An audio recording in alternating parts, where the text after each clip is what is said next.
Hi there, welcome to the YouTube channel. Here we go again, another deck tech, and I'm going to be honest, today is one that involves a lot of cards that I very rarely play in any decks, whether in paper, in draft, in sealed, in standard, modern, pioneer, or anything else.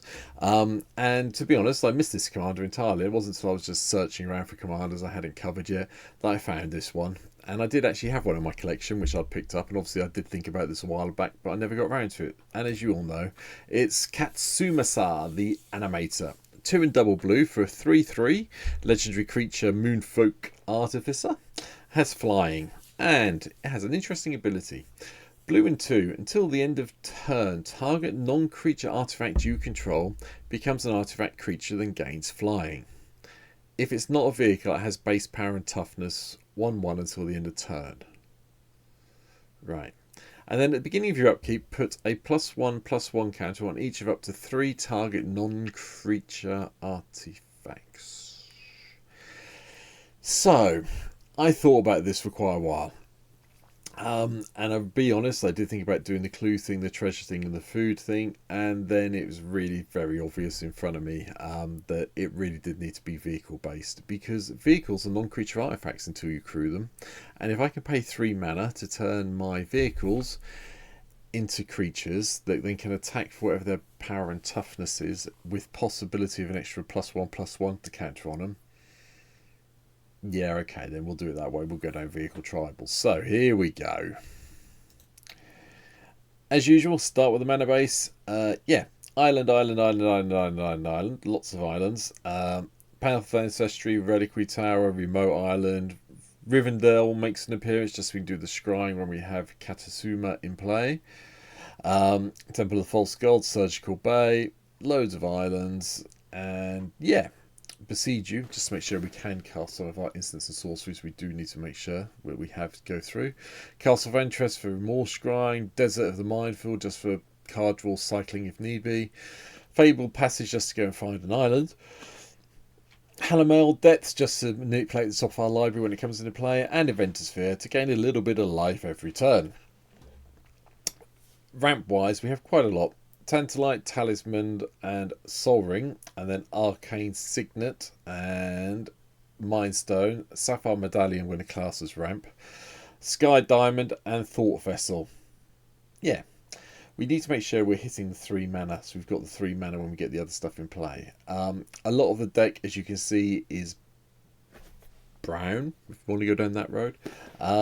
But we should be able to get there and do some things. So, Preordained lets us manipulate the top of our library. The first of the vehicles we have in is the Consulate Dreadnought that costs a lot to crew. And notice we only have 4 creatures in the deck as a whole, just so we're clear on this. So we are really counting on Katsumasa to come in and do the animation side of things. Copy Artifact lets us copy the artifact on the battlefield. So, you know, we can copy other people's soul rings or medallions or wherever we need, or we can just copy one of our things and have another vehicle to play around with. Rift controls the board for us, along with Mana Leak, Counter Spell and Mana Drain to give us a bit of control. Search for Cancer counts as the 37th land and lets us manipulate it off our library when we need to. Kami of the Crescent Moon is a 1 power creature, so we can crew some of the stuff, but it's the additional card draw that we really have it here for. Collector's Vault gives us treasure tokens, which we can push turn into 1/1 blockers if we need them to. But it's the draw a card, discard a card side of things we're looking for here. Heart of Kieran, flying, vigilance, crew 3, and we can drop a planeswalker counter. Not that we're playing any planeswalkers, but you know, the idea was there.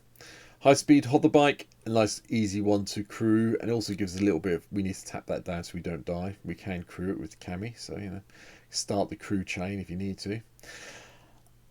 Would really like to try and get the Mech Titan into play at some stage by removing 4 vehicles and the core itself. Maybe it happened, maybe it won't, but it'll be good fun trying to.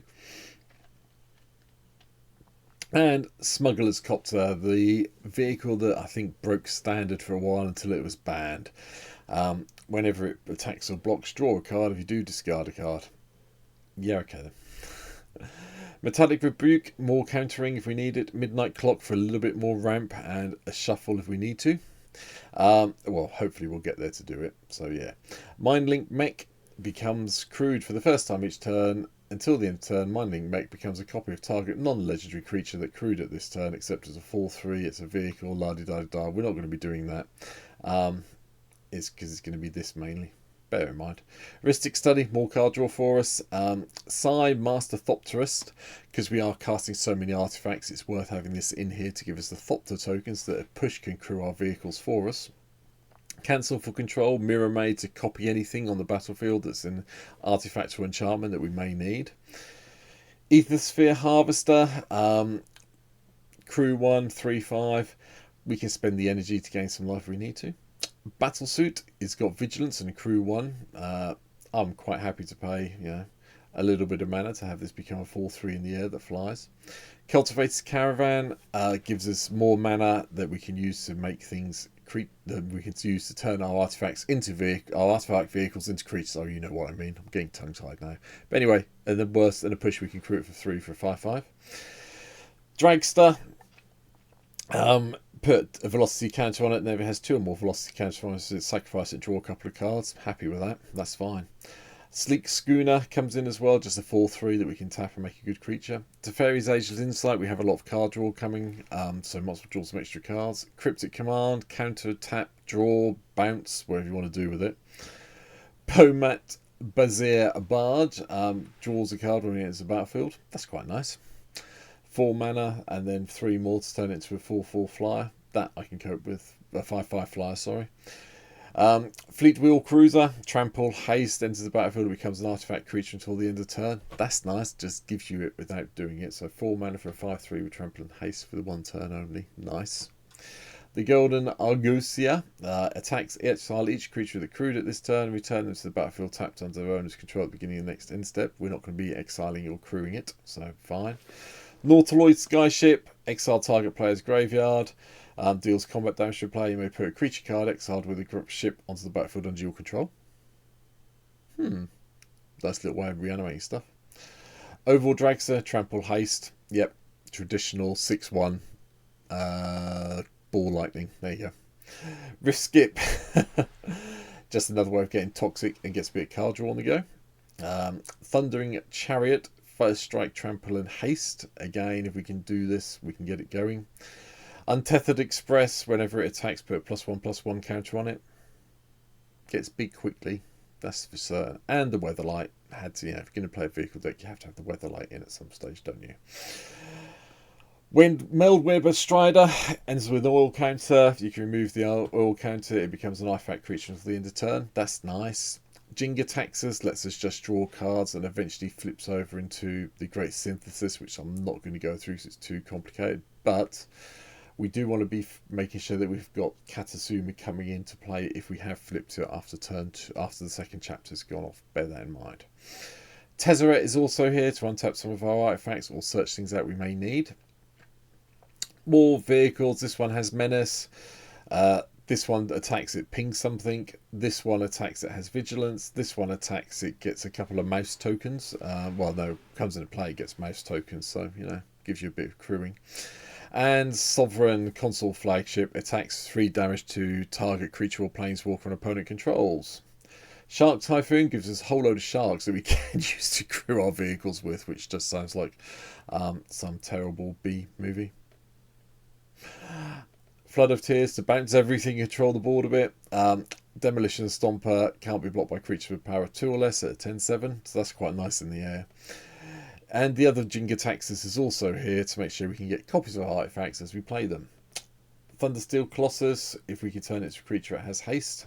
Treasure Cruise to draw cards. And then a couple of things you're probably not expecting to see. Or you might be.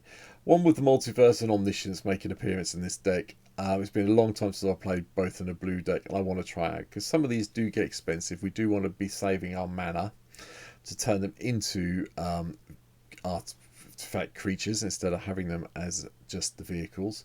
So this gives us a nice way of cheating our mana each turn, so we have more mana for Katsumasa, so that we can make sure we can activate these and turn them into creatures. Darksteel Forge, just to make sure all our artifacts become indestructible. And Commit to Memory, a little bit more of control and a little bit of shuffling and getting our graveyard into our library and starting all over again if we need to. But that's it. That's my quick take on Katsumasa.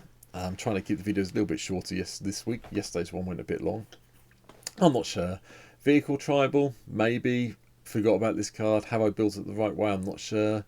But it's going to be fun playing it on stream. You can come and follow me on stream down below. You can find my link to my Twitch. You can go and give me a follow there. I'm at 199 followers on Twitch at the moment, so if you can come and whoever gets to be 200, I will work out who it is and I'll send them a message on Twitch and say, what do you want me to cover? And you get to build the you get to see the deck that I do on stream and on a YouTube video at some stage in the future. But for now, I hope you've hit the subscribe button that's here somewhere, I'm hoping, if I've done the animations right. And you'll come back tomorrow and see tomorrow's video. So take care. See you tomorrow for the next video. Have a good day. Bye.